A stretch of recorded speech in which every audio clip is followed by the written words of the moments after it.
My name's Danny McCarter. I'm talking to you from the amphitheater here at the Cherokee Heritage Center.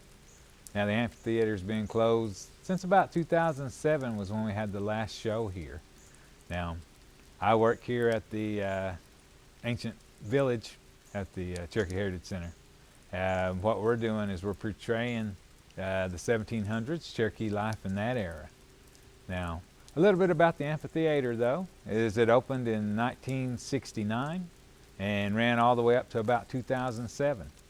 We had millions of visitors come here to the amphitheater, and it was really to show the struggle that the Cherokees had after the Trail of Tears, kind of what happened once they settled in this area. But the amphitheater's been used for all different types of things. We used it for, we had musicals here. We had a big concert in 1986 when we had John Schneider and Stevie Warner here. We've also had some famous people who've worked in the Trail of Tears drama. We had Mark Holton, who you might remember him off of Teen Wolf with Michael J. Fox. He's the guy that plays Chubby. He worked here with us in the Trail of Tears drama. Larry Sellers, he worked in that Dr. Quinn Medicine Woman. He's another guy that was famous. So we've had a lot of famous people go in and out of our theater here. But like I said, the Trail of Tears drama hasn't been here since 2007. And it was a big draw for the Heritage Center, especially in the early 80s, late 90s, early 90s. Very informational, very entertaining. But as you can see, the theater has really gone down in the past 6 years, especially.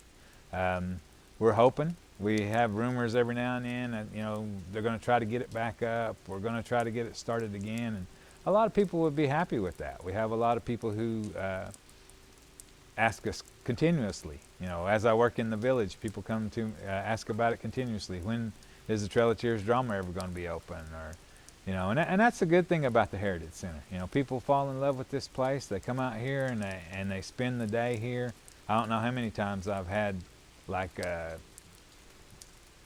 know somebody as old as myself say, yeah, boy, when I was a little kid, my grandma or my grandpa brought me out here, and we came through the village. I seen them shoot the blowgun, and, and they're really excited because now they're bringing their grandchildren and their children out here. So a lot of times we'll let people, shoot the blowgun. We show them, the Cherokee crafts and whatnot. So it's really a entertaining thing, and we enjoy it just as much as they do, because we understand it, and this place means a lot to a lot of people, means a whole lot to a lot of us. And that's a big thing for Cherokee culture. And the ancient village where I work, and I'm sure some of you have been through it, maybe some of you haven't, hopefully you'll come and see us. The village opened in 1967, and it was really to portray the more primitive time of the Cherokees, the 15 and 1600s. And that old village, it's been here 47 years, and it's a place that has been built, rebuilt. We've taken it down 2 or 3 times. The stockade wall is not the original one, and so instead of rebuilding it again, they decided, well, let's build a new village and move up 100 years in time. So that's what we've done now. Now the village portrays the 1700s, but either one of those ancient villages that you see would not be found here in Oklahoma. They'd be found in the mountains of North Carolina, Georgia, because the Cherokees controlled an 8-state region. Well, they controlled 70 million acres in an 8-state region of Georgia, Kentucky, Alabama, Tennessee, North Carolina, South Carolina. So there's 8 states there that they controlled 70 million acres. And I can't say they owned it.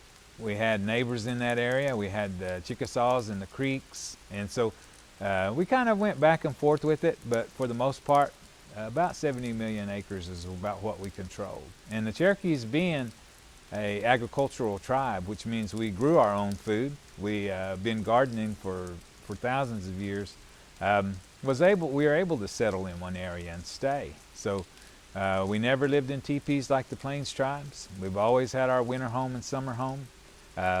Always tried to settle around water because, like I said, we were agricultural and we used the water for irrigation. Fish was a part of our diet. Plus, if you control the water, you kind of control the wildlife. You don't necessarily have to hunt for things. They'll come to you. Now, one of the things that I demonstrate in the village is the blowgun. Now, a lot of people don't associate the Native American with the blowgun. That's more of a South American type deal. But the Cherokees did have coastal towns around South Carolina in that area, thinking it may have been a trade item that they had come up with. Now, the blowgun was made from the river cane.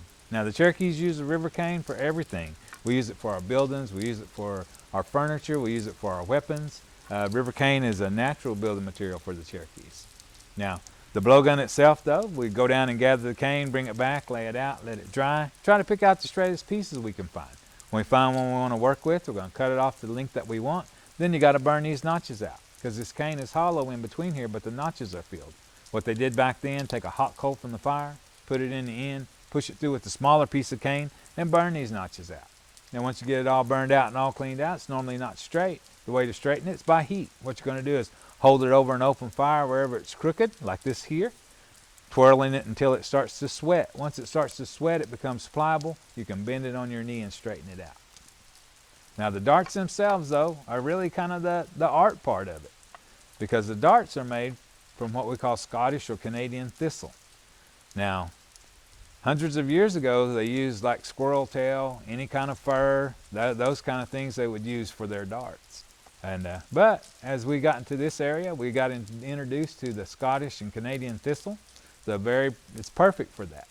The only sad thing about it only comes out once a year, and that's usually around August to September. You got to pick it, put it between two sticks to dry, pick the brown seedy part out, pick out the downy part on the inside of it, put it between the thumb and forefinger. Then we'll attach a piece of string. Back then they used deer sinew, which is muscle tendons of the deer you can pull into a string. You'll tie a knot in it, split your dart on top, push it down inside there, tie it around. Hold that sinew between your teeth. Then what you're going to do is roll that stick through there, catching the ends of that thistle, and then you're going to tie it off.